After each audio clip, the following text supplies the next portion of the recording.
നമസ്കാരം. രാജ്യത്തിന്റെ അതിഗംഭീരമായിട്ടുള്ള തിരിച്ചടിയിൽ അഭിമാനിക്കുകയാണ് ഓരോ ഭാരതീയനും. തെളിവ് ചോദിച്ച പാകിസ്ഥാൻ ഇപ്പോൾ തെളിവുകളുടെ കൂമ്പാരമാണ് ഇന്ത്യ നൽകിക്കൊണ്ടിരിക്കുന്നത്.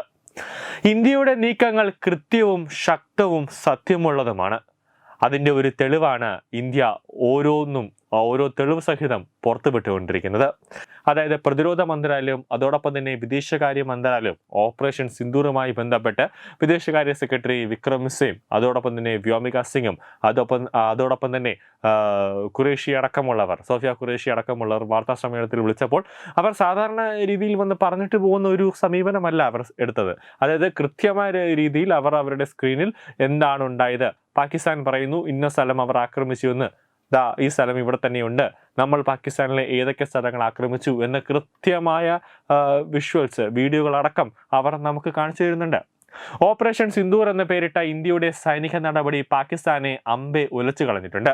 ഇന്ത്യയുടെ സംഹാര താണ്ഡവമാണ് പാകിസ്ഥാൻ കണ്ടത്.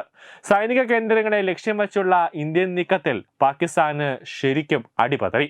നമ്മുടെ ഏറ്റവും ഉയർന്ന റാങ്കിലുള്ള സൈനിക ഉദ്യോഗസ്ഥരാണ് ഇന്ത്യ നടത്തിയ നീക്കങ്ങളെ അറ്റാക്ക് കഴിഞ്ഞ് മണിക്കൂറുകൾ പിന്നിടുമ്പോൾ വന്ന് വിവരിക്കുന്നത്. ഇനി പാകിസ്ഥാന് എത്രയൊക്കെ കള്ളങ്ങൾ പടച്ചുവിട്ടാലും ഇന്ത്യയുടെ കയ്യിൽ ശക്തമായ തെളിവുകളുണ്ട്. ഇപ്പോഴിതാ വീണ്ടും പാകിസ്ഥാന്റെ ഒരു സാറ്റലൈറ്റ് ചിത്രം കൂടി പുറത്തു വന്നിരിക്കുകയാണ്. ഇന്ത്യയുടെ അടിയുടെ ആഴം എത്രത്തോളം ഉണ്ട് എന്ന് മനസ്സിലാക്കി തരുന്ന ഒരു ചിത്രം കൂടിയാണത്. പാക് വ്യോമസേനയ്ക്ക് അടക്കം വലിയ നാശനഷ്ടങ്ങൾ സംഭവിച്ചു എന്നാണ് പുറത്തു വരുന്ന വിവരം. പാകിസ്ഥാനിലുടനീളം ഒരു ഡസനിലധികം സൈനിക താവളങ്ങളിൽ ഇന്ത്യ നടത്തിയ ആക്രമണങ്ങളിൽ പാകിസ്ഥാൻ വ്യോമസേനയുടെ അടിസ്ഥാന സൗകര്യങ്ങളുടെ ഏകദേശം 20% നിരവധി PAF യുദ്ധവിമാനങ്ങളും നശിപ്പിക്കപ്പെടുകയും ഔദ്യോഗികമായി വൃത്തങ്ങൾ വ്യക്തമാക്കിയിട്ടുണ്ട്. സൈനിക ജനവാസ മേഖലകളിലും പാകിസ്ഥാൻ നടത്തിയ ആക്രമണത്തിന് മറുപടിയായാണ് ഇന്ത്യ പ്രത്യാക്രമണം നടത്തിയത്. ഇന്ത്യയുടെ പ്രത്യാക്രമണത്തിൽ വലിയ നാശനഷ്ടങ്ങൾ പാകിസ്ഥാന് ഉണ്ടായി.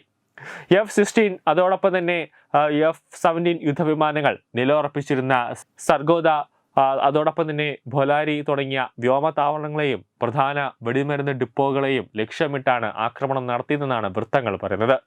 സിഡിലെ ജംഷോറ ജില്ലയിലെ ഭൊലോരി വിമാനത്താവളത്തിൽ നടന്ന ആക്രമണത്തിൽ സ്ക്വാഡ്രൺ ലീഡർ ഉസ്മാൻ യൂസഫും അതോടൊപ്പം തന്നെ 4 വ്യോമസേന അംഗങ്ങളും ഉൾപ്പെടെ 50-ലധികം പേർ കൊല്ലപ്പെട്ടു. ആക്രമണത്തിൽ നിരവധി PAF യുദ്ധവിമാനങ്ങൾ നശിപ്പിക്കപ്പെട്ടതായാണ് വൃത്തങ്ങൾ പറയുന്നത്. ചക്കാലിലെ നൂർഖാൻ, അതോടൊപ്പം തന്നെ ഷോർക്കോട്ടിലെ റഫീഖി, ചക്കുയിലെ മുരീദ്, സുഖൂർ, സിയാൻകോട്ടിലെ പസൂർ, ചുനിയൻ, സർഗോദ, സ്കുർദു, ഭോലാരി, ജക്കബാദ് എന്നിവിടങ്ങളിലെ സൈനിക കേന്ദ്രങ്ങളും വ്യോമത്താവളങ്ങളും ഇന്ത്യ ലക്ഷ്യമിട്ടിട്ടുണ്ട്. പാകിസ്ഥാൻ വ്യോമത്താവളങ്ങളിലുണ്ടായ നാശനഷ്ടങ്ങളും ഇന്ത്യൻ വ്യോമ പ്രതിരോധ സംവിധാനങ്ങൾ വിജയകരമായി തടഞ്ഞ് നശിപ്പിച്ച വിവിധ പാകിസ്ഥാൻ ഡ്രോണുകളുടെയും മിസൈലുകളുടെയും ദൃശ്യങ്ങൾ സേന നേരത്തെ പുറത്തുവിട്ടിട്ടുണ്ടായിരുന്നു. ന്യൂസ് ഡെസ്ക് തത്വമൈ ന്യൂസ്. തുമ്പമൺ ശ്രീ വടക്കുംനാഥൻ ക്ഷേത്രം, അമ്പലക്കടവ്, പത്തനംതിട്ട. ശ്രീമദ് സ്കന്ദപുരാണ മഹാസത്രം. നമസ്കാരം. മെയ് 11 മുതൽ മെയ് 18 വരെ തുമ്പമൺ വടക്കുംനാഥ ക്ഷേത്രത്തിൽ നടക്കുന്ന ദേവസേനാധിപതിയായിട്ടുള്ള ശ്രീ മുരുകന്റെ സ്കന്ദ മഹാപുരാണത്തെ ആസ്പദമാക്കി നടക്കുന്ന മഹാസത്രത്തിന് എല്ലാവിധ ആശംസകളും. ആദ്യമായിട്ടാണ് കേരളത്തിൽ സ്കന്ദ മഹാസത്രം നടക്കുന്നത്. ഒരു വലിയ വിജയമായി തരുന്നത്.